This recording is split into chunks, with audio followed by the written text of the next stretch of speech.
So hi guys, this is in continuance of lecture 5 part 1. Okay okay so अब जो हम लोग topic पढ़ रहे हैं वो है ह्यूमन रिसोर्स का। जब हमने स्टार्ट किया था SQC1 ऐसे 220 एक साल, तो हमने बोला था कि सिस्टम ऑफ क्वालिटी कंट्रोल के कुछ कंपोनेंट्स होते हैं। तो पहला कंपोनेंट हमने पढ़ा था कि भाई leadership responsibility for quality with in firm. दूसरा कंपोनेंट था एथिकल रिक्वायरमेंट। फिर तीसरा था कंपोनेंट कि acceptance and continuance of client relationship and engagement. फिर आता है ह्यूमन रिसोर्स। तो ह्यूमन रिसोर्स ऐसा होना चाहिए कि आपको जो सिस्टम है क्वालिटी कंट्रोल का वो सही रहे। तो उसके लिए लिखा हुआ है पेज नंबर 1.3 पे कि there should be a policy and procedure for reasonable assurance that firm has sufficient personnel with CCTR and the firm who is performing engagement as a PR requirement should issue a appropriate report. Such policy, that human resource का policy and procedure should talk about recruitment, training, performance evaluation, compensation, career development। ये book में firm should also assign responsibility for each engagement to engagement partner। ठीक है। Firm should establish policy and procedure requiring that identity and role of engagement partner communicated to client management TCWG। Form policy या procedure ऐसा भी होना चाहिए कि जब audit engagement कर रहे हो तो फॉर्म बताएगा अपने क्लाइंट को कि भाई एंगेजमेंट पार्टनर ही आपका देखेंगे account. Engagement partner has capability and competence, authority and time. उसके बाद responsibility of engagement partner are clearly defined and communicated to that partner. या सो दैट्स इट। अब इसके बाद का जो कंपोनेंट है element of system of quality control में वो है engagement performance. System of quality control हम क्या पढ़ रहे हैं कि एक सिस्टम है कि हमारा जो ऑडिट कर रहे हैं या तो फॉर्म का सिस्टम दैट इज SQC1, या फिर अगर कोई ऑडिट कर रहे हैं तो उस ऑडिट का जो सिस्टम है क्वालिटी कंट्रोल का वो सही हो। तो वो सिस्टम बनाने के लिए 6 चीज़ था कि पहला लीडरशिप रिस्पॉन्सिबिलिटी है सब कुछ करने का। फिर होता है आपका कि अभी जस्ट हम पढ़ते कि एक्सेप्ट और कंटिन्यू करने के लिए कुछ फैक्टर्स डिसाइड करेंगे तभी वो क्वालिटी का बात होगा। ठीक है। उसके बाद अभी हम लोग पढ़े हैं ह्यूमन रिसोर्स। अब हम लोग पढ़ने वाले हैं एंगेजमेंट परफॉर्मेंस की एंगेजमेंट कैसे हम परफॉर्म करें कि SQC जो है हमारा मतलब जो सिस्टम ऑफ क्वालिटी कंट्रोल है हमारा वो सही रहे, क्वालिटी खराब ना हो। उसके बाद में हमारे पास 3 पॉइंट है। पहला पॉइंट है कि consistency in quality of engagement should be achieved. जो एंगेजमेंट है उसमें कंसिस्टेंसी अचीव होना चाहिए। दूसरा, यहाँ पे भी रिक्वायर्ड है कंसल्टेशन का, आप कंसल्टेंसी ले रहे हो एज एन ऑडिटर, आप कंसल्टेंसी ले रहे हो। ठीक है, उसमें कोई इशू नहीं है। फिर उसके बाद जो एंगेजमेंट का जो परफॉर्मेंस होता है that is the responsibility of engagement partner. किसका रिस्पॉन्सिबिलिटी? एंगेजमेंट पार्टनर का। तो एंगेजमेंट परफॉर्मेंस पर अगर आपको क्वालिटी चाहिए तो पहला 3 चीज़ करना होगा। पहला चीज़ आपको करना होगा कि भाई आपका जो इंगेजमेंट है वो कंसिस्टेंटली उसमें आपको क्वालिटी मेंटेन करना है। दूसरा, जहाँ रिक्वायर्ड है कंसल्टिंग का कंसल्टिंग लो। और तीसरा, एंगेजमेंट का जो रिस्पॉन्सिबिलिटी है वो एंगेजमेंट पार्टनर का होता है। ठीक है। तो ये 3 पार्ट था। अब इसको और डिफाइन करते हैं और एक्सप्लेन करते हैं। तो पहला है कि consistency in quality of engagement should be achieved. Consistency in quality का एंगेजमेंट जब कर रहे हैं तो उसका जो क्वालिटी होना चाहिए वो कंसिस्टेंट होना चाहिए। तो how will I achieve this? उसके लिए पॉइंट है कि सबसे पहले तो अपने कैसे हम क्वालिटी अचीव कर सकते हैं कि थ्रू आउट कंसिस्टेंट रहेंगे एंगेजमेंट में, जैसे कि प्लानिंग के टाइम पे भी, एग्जीक्यूशन के टाइम पे और रिपोर्टिंग के टाइम पे भी क्वालिटी हम कैसे कंसिस्टेंट रख पाएंगे। तो उसके लिए सबसे पहले तो अपने एंगेजमेंट टीम को तुम बताओ कि भाई हमारा ऑब्जेक्टिव क्या है, हम क्यों ये ऑडिट कर रहे हैं। तो उसको जब बताओ कि हमको ये देखना है कि भाई कहीं कुछ इशू तो नहीं आ रहा है, कहीं कंट्रोल लैप्स तो नहीं आ रहा है, तो समझेगा कि जहाँ क्वालिटी मेंटेन करना है। ये नहीं कि सिर्फ गए हैं और चाय बिस्किट खा के वापस आ रहे हैं। तो उसको एंगेजमेंट टीम को उसका ऑब्जेक्टिव बताओ। फिर उसके बाद अपने एंगेजमेंट टीम को बताओ कि भाई आपको एज पर स्टैंडर्ड काम करना है, जैसे अकाउंटिंग स्टैंडर्ड्स इन ऑडिटिंग, ऐसे काम करना है। फिर उसके बाद जब आप बता दी हो कि हाँ भाई ये ऑब्जेक्टिव है और आपको इस स्टैंडर्ड की तरह से काम करना है, जब वो काम करने लग जाएंगे then you have the responsibility to supervise and train. कि हाँ भाई जैसे आप चल रहे थे, हाँ आपको बता तो दिया कैसे करना है, लेकिन आप जो करने बैठे तो हो सकता है कुछ मिस्टेक होगा, तो हम उसको सुपरवाइज भी करेंगे और जहाँ मिस्टेक हो रहा है उसको सिखाएंगे भी, ट्रेन करेंगे। ठीक है, ठीक है। अब जब सारा परफॉर्मेंस हो गया है तो आप उसको रिव्यू करोगे कि जो भी रिव्यू मतलब कि सुपरवाइज तो कर लेते हैं, सुपरवाइज करने जब हो गया, टेस्ट वेस्ट हो गया है, IFC टेस्टिंग अगर हो गया है तो उसको रिव्यू करो कि हाँ भाई टेस्टिंग सही हो रहा है कि नहीं। वर्क पेपर जाके देखो कि इन्होंने सैम्पल साइज, सैम्पल के हिसाब से जो डॉक्यूमेंट मंगाए हैं क्या वो सही में उसको कोरिस्पॉन्ड करते हैं कि नहीं, वो सब देखना है, रिव्यू करो। और जब सब रिव्यू हो गया है तो जो भी काम हुआ था उसको प्रॉपर्ली डॉक्यूमेंट कर दो, अच्छा सा फाइल बनाओ, क्योंकि पीयर रिव्यू होगा तो वहाँ इशू नहीं आना चाहिए। ठीक है, तो 5 चीज़ का हम ध्यान रखेंगे, तब होगा कि हाँ भाई जो एंगेजमेंट जो हमने लिया था उसमें क्वालिटी कंसिस्टेंटली फॉलो हुआ है। तो 5 चीज़ क्या है? पहला, ब्रीफ करो एंगेजमेंट टीम को कि व्हाट इज ऑब्जेक्टिव। ऑब्जेक्टिव बता दिया तब उसको बोलो कि भाई स्टैंडर्ड्स की तरह से काम करना है, you have to comply with the standards. जब वो काम करना शुरू कर जाए देन सुपरवाइज एंड ट्रेन। जब सुपरवाइज ट्रेन कर दिए, काम हो गया, then review the work perform. जब रिव्यू भी हो गया है तो उसको डॉक्यूमेंट कर दो, खत्म। अगर ये चीज़ों है तो आपका जो एंगेजमेंट परफॉर्मेंस है उसमें क्वालिटी कंसिस्टेंटली फॉलो होगा। तो हम बता देते हैं कैसे लिखा हुआ है कि first brief the engagement team of their objective, ठीक है, फिर comply with standard, then engagement का supervision and training, then review of performance work and proper documentation of work performed. ठीक है, ठीक है। तो ये हो गया पार्ट की क्वालिटी कैसे कंसिस्टेंटली फॉलो करना है। उसका मेमोरी टेक्निक नीचे दिया हुआ है, ICFR टेस्टिंग के हिसाब से हम एग्जांपल दिए हैं कि एज एन एसोसिएट क्या काम होता है आपका। सबसे पहले तो एंगेजमेंट टीम को बताओ कि आपको ICFR टेस्ट करना है, ऑब्जेक्टिव बता दो। ऑब्जेक्टिव बताने के बाद बताओ कि भाई ICI गाइडलाइन से होती है 340 पेज का कि 25 सैंपल लेना है, 15 सैंपल लेना है, 40 सैंपल लेना है, basis of frequency of the control and the risk involve. तो कंप्लाई कर दिया उसको स्टैंडर्ड से। ठीक है, फिर तीसरा हमें जब टीम काम करना शुरू कर दी है तो आपको सुपरवाइज करना है कि पहले कंट्रोल नंबर 5, 7, 8 करो, उसके बाद बाकी कंट्रोल करना। ठीक है, तो सुपरवाइज करो। और जहाँ पे भी हम टेस्ट एट्रीब्यूट नहीं बना पा रहे वहाँ ट्रेन करेंगे हम एज एन एसोसिएट। जब एट्रीब्यूट बन गया, टेस्टिंग शुरू हो गया है, सब कुछ लगभग कंप्लीट हो चुका है, तो अब हम रिव्यू करने बैठेंगे। तो I will review straight forward. और जब रिव्यू हो गया, सब कुछ टेस्ट हो गया, सब कुछ हो गया, रिपोर्ट बन गया, डॉक्यूमेंट कर दो। एज एन एसोसिएट यही तो होता है। प्लानिंग स्टेज में हम लोग पहले ब्रीफ करते हैं एंगेजमेंट टीम को कि भाई हम ये ICFR टेस्टिंग है, फिर उसको बताते हैं कि ICI गाइडलाइंस फॉलो कर लो, फिर बोलते हैं कि भाई चेक कराते रहो कि तुम क्या काम कर रहे हो, डेली हम कंट्रोल देख रहे होते हैं सुपर। उसके बाद लास्ट में हम देख लेते हैं कि भाई सही काम की हो कि नहीं, रिव्यू हुआ, उसके बाद डॉक्यूमेंट। तो this is how quality is consistently achieved. Engagement performance का दूसरा पार्ट था कंसल्टेंसी, कि भाई जहाँ पे भी इशू हो वहाँ पे आपको कंसल्टिंग लेना है। इशू का मतलब क्या? इशू मतलब ये हो सकता है कि जहाँ आपको कोई डिफिकल्टी हो रहा है या फिर कोई कंटेंशियस मैटर है। ये वर्ड आपको याद रखना होगा, कंटेंशियस मैटर। कंटेंशियस मैटर का मतलब वो होता है कि ऐसा टॉपिक, ऐसा मैटर जहाँ पे श्योर है कि वहाँ पे आपको आर्ग्यूमेंट आएगा ही। एसोसिएट कुछ बोल रहा होगा, मैनेजर कुछ और बोलेंगे। एसोसिएट बोलेंगे कि भाई यहाँ पे सैंपल साइज सिर्फ 25 होना चाहिए, मैनेजर बोलेंगे नहीं यहाँ पे सैंपल साइज 40 होना चाहिए, क्योंकि उनके पास एक्सपीरियंस है। Associate as a new associate don't have that much experience as a for manager. So कोई ऐसा टॉपिक होता है जहाँ कंटिन्यूस मैटर आता है, तो वहाँ पे आपको एज अ कंसल्टेंट आपको मतलब दूसरा कंसल्टेंसी लेना होगा किसी से जो ICFR एक्सपर्ट है, लाइक डायरेक्टर या फिर कोई लोग, से उनका कंसल्टिंग लेना होगा। ये जो कंसल्टेंट होंगे वो विद इन द फॉर्म भी हो सकते हैं, आउटसाइड द फॉर्म भी हो सकते हैं। जरूरी नहीं है कि आपको जो डायरेक्टर हो ICFR में एक्सपर्ट हो, करेक्ट। लेकिन अब क्या बोला कि जरूरी नहीं है कि एक्सपर्ट हो, इसीलिए हमको एक्सपर्ट का जरूरत होता है। डायरेक्टर एक्सपर्ट नहीं हो सकते हैं, इसलिए बाहर के लोगों से अनुमति लेंगे, लेकिन एक्सपर्ट होना चाहिए जो कंसल्टेंट होगा। तो कंसल्टिंग में क्या बोला हुआ है? पहला कि आपको कंसल्टेंसी लेना चाहिए जहाँ पे भी डिफिकल्ट और कंटिन्यूशियस मैटर है। आप जो कंसल्टेंसी ले रहे हो तो किससे लेना है? एक्सपर्ट से लेना है। वो विद इन द फॉर्म भी हो सकते हैं, आउटसाइड द फॉर्म भी हो सकते हैं। ठीक है। तीसरा पार्ट जो बोले थे कि इंगेजमेंट का जो परफॉर्मेंस है उसका रिस्पॉन्सिबिलिटी किसके पास है? इंगेजमेंट पार्टनर के पास है। ओके। तो इंगेजमेंट पार्टनर क्या करेगा? पहला तो उसका रिस्पॉन्सिबिलिटी कि वही करेगा, मैनेज करेगा। दूसरा, मैनेज कैसे करेगा? DSR करके डायरेक्शन देगा, सुपरवाइज करेगा और रिव्यू करेगा the work perform of engagement team.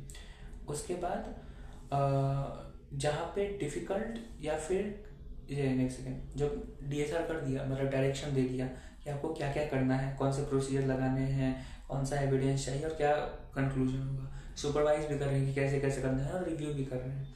तो जब ये दोनों कर दिए तो आपके पास डॉक्यूमेंटेशन होता है कि हाँ ये सब हुआ था, कि हाँ भाई वर्क परफॉर्म ये किया, ऑडिट प्रोसीजर ये किया, ये रहा उसका वर्किंग और ये रहा रिव्यू, उसका प्रॉपर डॉक्यूमेंटेशन हो गया। Documentation of procedure, evidence and conclusion. उसके बाद चौथा में एंगेजमेंट पार्टनर का काम क्या है कि जहाँ भी डिफिकल्ट या कंटेंशियस मैटर है तो कंसल्टेशन लेना हो सकता है कि एंगेजमेंट पार्टनर के पास वो एक्सपर्टीज ना हो, वो नया ऑडिट एंगेजमेंट हो, एआई ऑडिट एंगेजमेंट हो, तो उसके लिए एंगेजमेंट पार्टनर को भी कंसल्टेशन लेना होगा। तो जो तीसरा पॉइंट था कि engagement partner is responsible for engagement, उसमें क्या क्या है? पहला, एंगेजमेंट पार्टनर का रिस्पॉन्सिबिलिटी है। दूसरा कि engagement partner should do DSR, direction, supervision and review of the work perform. तीसरा, जब हो गया है सुपरविजन रिव्यू तो डॉक्यूमेंटेशन करो ऑडिट एविडेंस का, कंक्लूजन का और एविडेंस क्या कहते हैं, प्रोसीजर का, प्रोसीजर एविडेंस कंक्लूजन। ठीक है कि ये टेस्ट एट्रीब्यूट है, ये रहा उसका एविडेंस और ये रहा कंक्लूजन की टेस्ट या फेल, मतलब पास या फेल। Okay, documentation. चौथा में अगर कोई इशू है जहाँ पे कंटेंशियस मैटर है वहाँ पे कंसल्टेंसी ले लो। करेक्ट। तो भाई आप इंगेजमेंट परफॉर्मेंस जब हो रहा है तो ये कैसे हम देख रहे हैं कि जो इंगेजमेंट परफॉर्मेंस है, इंगेजमेंट परफॉर्मेंस एज पर मतलब इंगेजमेंट जो हम परफॉर्म कर रहे हैं वो एज पर मतलब वो क्वालिटी है, उसमें क्वालिटी, सिस्टम क्वालिटी कंट्रोल का एक कंपोनेंट इंगेजमेंट परफॉर्मेंस। तो ये कैसे अचीव करेंगे? 3 चीज़, अब उसको एक्चुअल में कैसे याद रखना है।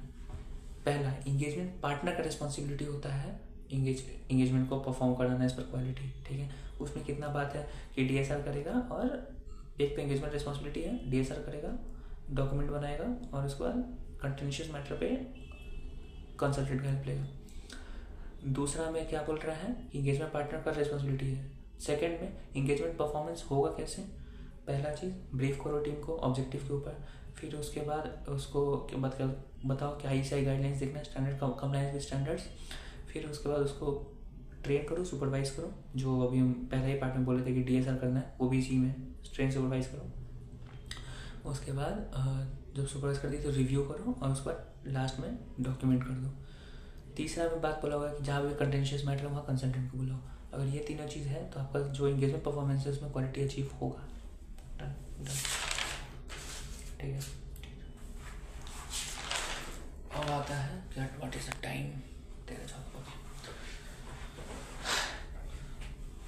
ये सिस्टम ऑफ क्वालिटी कंट्रोल में आता है कि नहीं? मॉनिटरिंग।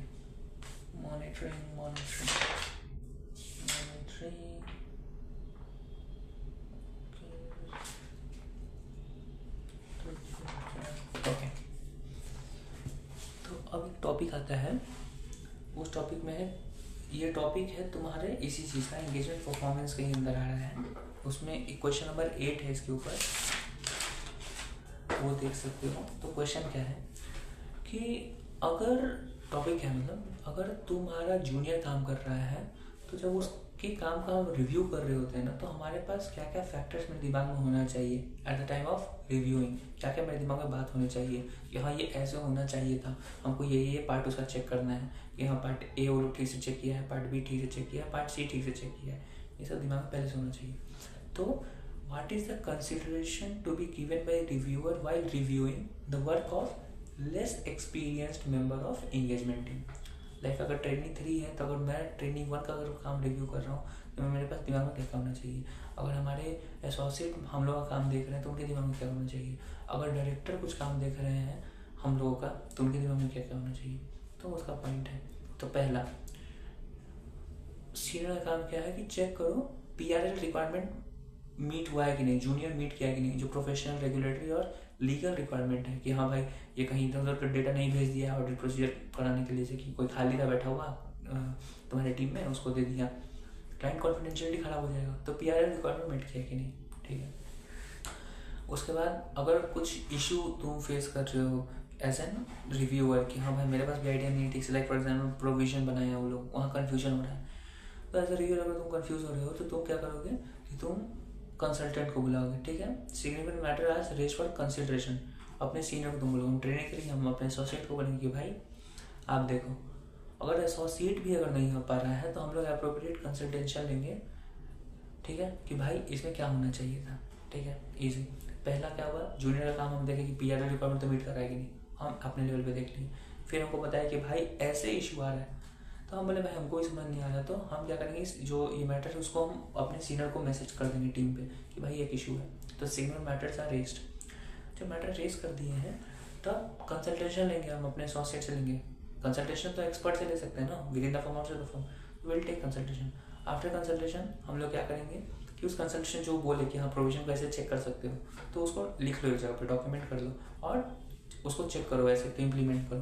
तो after consultation the conclusion is documented and implemented. Okay, जब जो जैसे बोलते हैं वैसे कर दिए हो, उसके बाद तुमको क्या करना है कि एसोसिएट बोले कि ठीक है भाई प्रोसीजर का तो पॉलिसी प्रोविजन का समझ में आ गया, तुमको प्रोविजन इशू आया, मतलब इस हिसाब से तुमको वहाँ पे भी इशू आना चाहिए था तुम्हारे इस पे, क्या तो कहते हैं, राइट ऑफ पे। हमने नहीं राइट ऑफ पे कोई इशू नहीं है। बोले कि ठीक है बताओ प्रोसीजर क्या परफॉर्म किया हो। फिर हम जब उनको दिखाया कि ये प्रोसीजर हमने परफॉर्म किया, तो बोले हमने गलत प्रोसीजर परफॉर्म किए हो। सो अगर if procedure perform until now is wrong, then we have to revise क्या NTE of the audit procedure, that is nature, extent and timing. जो हमने ऑडिट प्रोसीजर परफॉर्म किया था वो उसका नेचर ही गलत था, हमको दूसरा तरीके का ऑडिट प्रोसीजर करना चाहिए था। जिस टाइम पे 31 मार्च वाला डेटा पे करना चाहिए था, हम उसको अलग टाइम पे कर दिए, 20 सितंबर वाला कर दिए।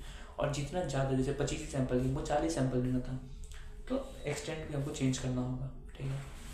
ठीक है ओके। इसके बाद जब हो गया कि हाँ भाई दूसरा चीज़ जहाँ चेक करने लगा था वो चेक कर दिए हैं क्योंकि प्रोसीजर गलत किए थे। उसके बाद जब सब कुछ हो गया है तो sufficient and audit appropriate audit evidence हम लिए हैं कि नहीं, वो तुमको देखना, मतलब एज अ सीनियर जब हम अपना T1 का देख रहे थे तो हम देख रहे हैं कि अब सीनियर, हम तो अपने सीनियर से खा गए अच्छा से, प्रोविजन पे भी सुने, राइट ऑफ पे भी सुने। उसके बाद अब हम देख रहे हैं कि भाई बाकी का सब तुम दिखाओ बैठ के, जो बाकी का सब तो उसमें सफिशिएंट अप्रोप्रिएट ऑडिट एविडेंस है कि नहीं, देख लिए। उसके बाद ऑडिट एविडेंस है तो तुम्हारे पास, लेकिन क्या वो अप्रोप्रिएट है कि नहीं, मतलब सॉरी ऑडिट एविडेंस हम बोले थे, ऑडिट एविडेंस नहीं बोलते, सफिशिएंट और अप्रोप्रिएट है कि नहीं। तो अभी तो देख लेंगे, हाँ ठीक है सफिशिएंट और अप्रोप्रिएट ऑडिट एविडेंस था इसके पास, लेकिन जो रिजल्ट दिए हुए था कि हाँ भाई वहाँ पे पास हो रहा था सारा कंट्रोल, ही सारा फेल उसको कर दिया है। तो you have to check whether the conclusion is appropriate as per audit evidence और नॉट। ओके। जब ये सब हो गया है तब उसके बाद हमको देखना है कि क्या जो मेरा ऑब्जेक्टिव था रिव्यू करने का कि हाँ ICF का रिपोर्ट हमको सेंड करना है, क्या वो फुलफिल हो रहा है कि नहीं। फुलफिल हो गया, डन। तो भाई जब भी गाना, तो जब भी आप you are reviewing the work of less experience member of your team, तुम्हारे दिमाग में क्या क्या होना चाहिए। पहला, चेक करो कहीं NDA मैच कर, NDA का वायलेट नहीं कर दिया, मतलब PR रिक्वायरमेंट मीट कर रहा है कि नहीं। अगर तुम खुद उसको रिजॉल्व नहीं कर रहा तो सिग्निफिकेंट मैटर को रेज करना है। जब रेज हो गया तो अप्रोप्रिएट कंसल्टेशन लो, कंसल्टेशन लेने के बाद जो भी उन्होंने बताया करने के लिए उसको डॉक्यूमेंट करो और उसी तरह से इम्प्लीमेंट करो। ठीक है, उसके बाद जब ये इम्प्लीमेंटेशन हो गया है तो बॉस बोलेंगे ही कि एक बार बताओ तुमको इसमें इशू था तो क्या वहाँ इशू हुआ कि नहीं। तो उसका अगर रिवीजन हो रहा है ऑडिट प्रोसीजर का तो वो चेक कराना कि तुमको वेदर द ऑडिट लिखना होगा तुमको, अगर जो भी प्रोसीजर अभी तक हमने परफॉर्म किया वो अगर गलत हो गया है तो फिर से तुमको NTE रिवाइज करना होगा। अब जो सब कुछ जब हो गया तो तुमको लगा कि हो सकता है ऐसे, जब मेरे एसोसिएट बोले कि भाई तुम वहाँ गलत किए थे, अब हम खुद बैठ के वो वाला जब सुन गए राइट ऑफ पे तो हम बोलेंगे अब फिर से हम पूरा चेक करेंगे। तो पूरा जब चेक करने के लिए क्या बोलेंगे कि ओके भाई now check whether sufficient and appropriate audit evidence है कि नहीं हमारे पास ICF का रिपोर्ट देने के लिए। देखने गए कि हाँ भाई सफिशिएंट अप्रोप्रिएट ऑडिट एविडेंस है, 25 सैंपल है और सही है, तब उसके बाद देखेंगे कि जो कंक्लूजन लिखा है वो सही लिखा है कि नहीं। तो conclusion are appropriate as per SNAE sufficient audit evidence. उसका जब कंक्लूजन हो गया है तो हमको क्या देखना है कि भाई क्या उसको कहते हैं, जो ऑब्जेक्टिव था मेरा रिव्यू करने का वो फुलफिल हो रहा है कि नहीं, ICF का रिपोर्ट जा रहा है कि नहीं, बस ऐसे काम करो। एक स्पेशल केस है, स्पेशल केस नहीं एक्चुअली इसको टॉपिक ऐसे होना चाहिए था कि जब तुम रिव्यू कर रहे हो वर्क ऑफ अदर ऑडिटर, यहाँ पे हम जो बात किए थे वो तो हम अपने इंगेजमेंट टीम के किसी जूनियर का बात कर रहे थे जिसके पास लेस एक्सपीरियंस है। लेकिन अब जो टॉपिक है उसमें क्या हो रहा है कि relying on work of other auditor, मतलब हम इंगेजमेंट टीम, मेरा इंगेजमेंट टीम था, हम कोई जैसे कि हम I am from ABC consultant, अगर हम दूसरे, अच्छा ठीक है, हम ABC कंसल्टेंट में हम मेरा रिस्क एडवाइजरी में मेरा एक टीम है, टीम ए, अगर हम टीम बी का अगर कोई वर्क पे अगर हमको रिलाई करना है तब हम क्या क्या करेंगे, उसके लिए क्या क्या है, स्किल एंड केयर हमको एक्सरसाइज करना होगा थ्रू आउट द ऑडिट। फिर हमको कोई भी ऐसा रीज़न हमको ऐसा नहीं पता चलना चाहिए, हम ये देख लेंगे कि भाई ऐसा कोई रीज़न हमको नहीं पता चल रहा है जिसकी वजह से हम उसका वर्क पे रिलाई ना करें। तीसरा, हमको DSR करना होगा कि हाँ भाई जो ये लोग ऑडिट कर रहा है वो सही से कर रहा है कि नहीं। चौथा, हमको रीजनेबल एश्योरेंस लेना होगा कि जो अदर ऑडिटर जो काम किया था वो सही था कि नहीं। अगर हम किसी दूसरे ऑडिटर का अगर काम हम देख रहे हैं, उसका रिव्यू कर रहे हैं, तो बहुत ईजी है, स्किल और केयर मेंटेन करो। उसका जो स्किल केयर मेंटेन कर रहे हो, स्किन केयर नहीं, स्किल केयर, अगर स्किल केयर मेंटेन कर रहे हो तो तुम जाके फिर देखो कि क्या उसको कहते हैं, DSR परफॉर्म करो। DSR परफॉर्म करने के बाद देखो कि अप्रोप्रिएट ऑडिट रिपोर्ट इशू हुआ है कि नहीं। और एक और चीज़ दिमाग में होना चाहिए कि कभी भी कुछ ऐसा नहीं पता चल जाए जिसकी वजह से, मतलब ढूंढना है कि कोई ऐसा रीज़न तो नहीं है जिसकी वजह से हमको इस रिपोर्ट पर रिलाई नहीं करना चाहिए। ठीक है। इसके ऊपर क्वेश्चन 8 है, क्वेश्चन 9 है, क्वेश्चन 10 है, you can have a look. एक एक्स्ट्रा टॉपिक है जो हम शायद पिछले बार नहीं बता पाए थे। अगर कोई भी लिस्टेड एंटिटी है ना, कोई भी अगर लिस्टेड एंटिटी है और उसका अगर ऑडिट कर रहे हो तो एक चीज़ हम लोग पढ़े थे कि as an auditor, single auditor individual can work for 5 years consecutive terms, but for a firm it is 10 years। लेकिन इसमें कैच है कि अगर 10 साल तक तुम ऑडिट कर रहे हो तो जो इंगेजमेंट पार्टनर सिर्फ 7 साल ऑडिट कर पाएगा, बाकी का जो 3 साल कोई दूसरा पार्टनर आएगा, भले ही वही फॉर्म कर रही होगी लेकिन पार्टनर दूसरा होगा। तो लिस्टेड एंटिटी, ये सिर्फ लिस्टेड एंटिटी में, नॉर्मल एंटिटी में करोगे तो 10 साल तक एक ही पार्टनर संभाल सकता है, लेकिन लिस्टेड एंटिटी में सिर्फ 7 साल। वही क्वेश्चन 10 में। अब आ जाओ क्वेश्चन पेज नंबर 34 पे। अब एक टॉपिक आ रहा है, वो है EQCR। What is EQCR? हम लोग अभी EQCR कहाँ पढ़े थे, याद करो। हम लोग वहाँ पढ़े थे जब हम लोग देख रहे थे कि हम कैसे चेक कर रहे हैं कि हमारा CCTR है कि नहीं, competence, capability, timely and resource. तो रिसोर्स का एक पार्ट था कि अगर रिसोर्स कॉम्पिटेंट और कैपेबल नहीं है तो आपके पास आपको EQCR या एक्सपर्ट का काम लेना, हेल्प लेना चाहिए। करेक्ट, वही EQCR है। EQCR हम कहाँ आया था, CCTR में। CCTR कहाँ आया था, तुम्हारे acceptance and continuance of audit engagement, और एक्सेप्टेंस और कंटिन्यूएंस कहाँ आया था, सिस्टम ऑफ क्वालिटी कंट्रोल में। तो system of quality control form का भी होता है और ऑडिट का भी होता है। ठीक है। तो EQCR एक पार्ट है, तुम्हारा एक कॉम्पोनेंट है क्वालिटी कंट्रोल का, एक कंट्रोल डिस्क्रिप्शन का एक पार्ट है। तो EQCR है क्या? EQCR का फुल फॉर्म होता है इंगेजमेंट, टाइम क्या हुआ पहले देख लिया जाए, 24। ओके। तो EQCR का फुल फॉर्म होता है इंगेजमेंट क्वालिटी कंट्रोल रिव्यूअर। कि इंगेजमेंट जो है उसका जो क्वालिटी कंट्रोल लगाना चाहिए था वो रिव्यू करने वाला एक आदमी है कि हाँ जो इंगेजमेंट जो हुआ है उसका क्वालिटी सही है। तो जो इंगेजमेंट का क्वालिटी कंट्रोल का जो रिव्यू करता है, क्वालिटी कंट्रोल का रिव्यू करता है, उसको कहते हैं EQCR, engagement quality control reviewer. ठीक है। तो कोई भी EQCR बन सकता है।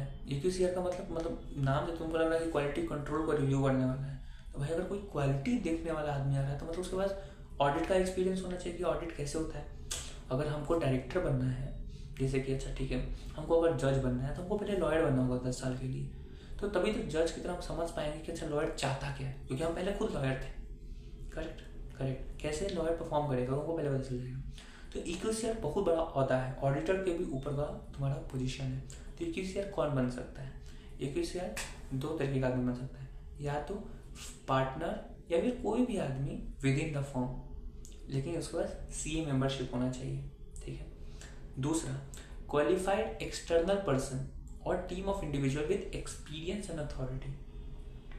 तो 2 तरीके के लोग EQCR बन सकते हैं। अगर विद इन द फॉर्म है, आउटसाइड द फॉर्म है। विद इन द फॉर्म कौन बन सकता है? या तो पार्टनर या कोई भी आदमी जो CA है, आर्टिकल है CA उसके पास होना चाहिए। ठीक। दूसरा, आउटसाइड द फॉर्म कोई भी क्वालिफाइड एक्सटर्नल पर्सन या फिर टीम ऑफ इंडिविजुअल। या तो एक्सटर्नल पर्सन एक आदमी भी EQCR हो सकता है, पूरा टीम ही हो सकता है EQCR, तो पूरा टीम EQCR हो सकता है। ठीक है। लेकिन ये जो टीम होना चाहिए उसके पास, तुम्हारे पास एक्सपीरियंस और अथॉरिटी होना चाहिए। क्वालिफाइड तो पहले से है, क्वालिफाइड पहला बेस है कि क्वालिफाइड इंडिविजुअल या फिर team of individual with experience and authority. तो यहाँ पे क्वालिफाइड पहले से वो CA है, क्वालिफाइड पहले से वो, लेकिन एक्सपीरियंस होना चाहिए, अथॉरिटी होना चाहिए। इंटरनल अगर होता है तो पार्टनर के पास तो एक्सपीरियंस होता है, लेकिन कोई भी पार्टनर और एनी अदर पर्सन, तो एनी अदर पर्सन तो एसोसिएट भी हो सकता है, उसके पास एक्सपीरियंस नहीं होता है। तो वहाँ पे एक्सपीरियंस का जरूरत नहीं है। क्यों? क्योंकि वहाँ चार्टर्ड अकाउंटेंट है। यहाँ पे पहले ही देख लेंगे क्वालिफाइड हो तुम और एक्सपीरियंस होना चाहिए, तभी हम बाहर के फॉर्म से EQCR करवाएंगे। अंदर के फॉर्म से EQCR करवाएंगे तो हमको एक्सपीरियंस का जरूरत नहीं है, बाहर के फॉर्म में चाहिए तो एक EQCR तो एक्सपीरियंस चाहिए, और दोनों जगह पे क्वालिफाइड तो होना पड़ेगा। Done done. What is the work of EQCR?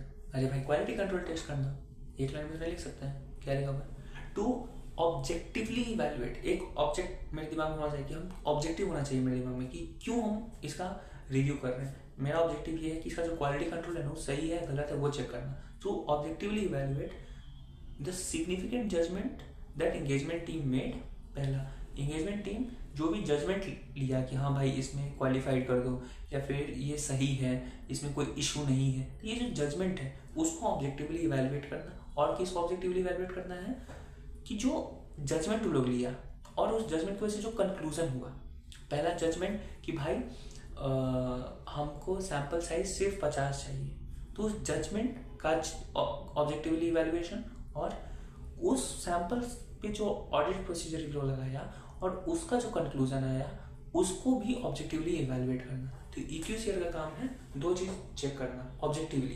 क्या? पहला कि भाई जो तुम सैंपल लिए हो उसको ऑब्जेक्टिवली इवैल्यूएट करना, मतलब सैंपल लेना मतलब significant judgment made by auditor, उसको तुमको चेक करना है। और क्या चेक करना है एज एन EQCR? कि जो कंक्लूजन आया है तुम्हारा जो सैंपल साइज पे तुम काम किया उसको भी ऑब्जेक्टिवली इवैल्यूएट करेंगे। तो जो तुम दिमाग लगाए कि कितना सैंपल चाहिए और सैंपल टेस्ट करने का जो रिजल्ट है वो दोनों चीज EQCR का काम है चेक करना objectively. What is the work of EQCR? To objectively evaluate the significant judgment made by auditor during the audit and the conclusion reached. Okay. तो जब EQCR जब ये इवेलुएट कर रहा होगा ऑब्जेक्टिवली तो उसके दिमाग में क्या क्या होना चाहिए? That is what aspect is to be considered by EQCR। तो क्या क्या दिमाग में रखेगा? जैसे कि जब हम वर्क परफॉर्म बाय अपना जूनियर का कर रहे थे तो मेरे दिमाग में क्या क्या बात आना चाहिए था, वैसे ही जब हम EQCR की तरह काम कर रहे हैं तो मेरे दिमाग में क्या क्या आना चाहिए? पहला, इवैल्यूएशन की एंगेजमेंट टीम इंडिपेंडेंट है। एंगेजमेंट टीम है, पार्टनर, सीनियर मैनेजर, आर्टिकल, उसका एसोसिएट, क्या वो इंडिपेंडेंट है कि नहीं? दूसरा, इंडिपेंडेंट का मतलब क्या कोई IUPS वाला इशू है या फिर अदर थिंग्स।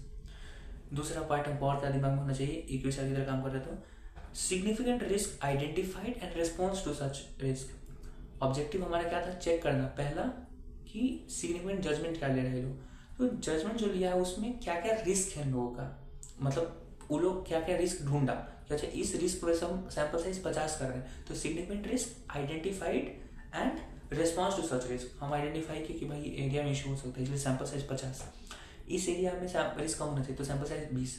तो एज एन EQCR हम देखेंगे कि भाई उस एरिया में ये लोग क्या आइडेंटिफाई किया था रिस्क और उसका रिस्पॉन्स क्या था। रिस्क क्या आइडेंटिफाई किया कि अरे भाई सेल्स का है तो कट ऑफ प्रोसीजर नहीं लगा होगा, इसलिए लोग क्या किया, रिस्क आइडेंटिफाई किया कि कट ऑफ नहीं होगा इसलिए सैंपल साइज बनाया। यहाँ पे लोग बोला कि भाई फिक्स एसेट बुक में लिखा तो वही है तो कोई बात नहीं सैंपल साइज सिर्फ 5 रखेंगे। तो ये पहला तो रिस्क आइडेंटिफाई किया कि फिक्स एसेट हो सकता है कि गुम हो गया हो, तो आइडेंटिफिकेशन सही है, लेकिन रिस्पॉन्स गलत है। भाई 5 ही क्यों सैंपल उठाए थे, 50 उठाते, 100 उठाते, फिक्स एसेट है, एक एक सैंपल का दाम बहुत ज़्यादा होता है, ऐसे तो नहीं कर सकते ना कि 5 सैंपल उठाए काम खत्म। तो as an EQCR I will checking the risk identified by the engagement team and the response to such risk taken by engagement team. Okay. तो अभी तक एज एन EQCR हम क्या क्या चेक किए? पहला चीज चेक किए कि भाई एंगेजमेंट इंडिपेंडेंट है कि नहीं। पहले तो देख ली तुम इंडिपेंडेंट है कि नहीं। इंडिपेंडेंट होने के बाद देखे कि तुम जो रिस्क ढूंढ रहे हो क्या उसी हिसाब से कंक्लूजन दे रहे हो कि नहीं, मतलब एक्शन ले रहे हो कि नहीं, ठीक है। फिर उसके बाद EQCR एक और चीज चेक करता है, क्या मेन चीज, judgment made with respect to materiality and significance of risk. EQCR का मेन काम है to objectively evaluate the significant judgment made by auditor. तो सिग्निफिकेंट जजमेंट जब तुम इवैल्यूएट कर रहे हो कि जो ऑडिटर जजमेंट लिया है, जो वो जिस डिसीजन पे आया है उसको एज एन EQCR तुमको चेक करना है। कैसे चेक करोगे? तुम जाके उसका देखो कि मटेरियलिटी किस बेसिस पे चेक कर रहा है, तो उसका जो जजमेंट देखना है तो कौन सा किस चीज़ का जजमेंट आपको देखना है कि अच्छा वो पानी पिया कि नहीं, चाय पिया कि नहीं। Significant judgment with respect to what, materiality and risks, क्यों, रिस्क को लेके और मटेरियलिटी को लेके उसके दिमाग में क्या क्या वो जजमेंट दिया है, अच्छा इसमें 50 चाहिए, इसमें 100 चाहिए, इसमें 500 चाहिए। Okay okay. Miss statement corrected uncorrected identified during the period.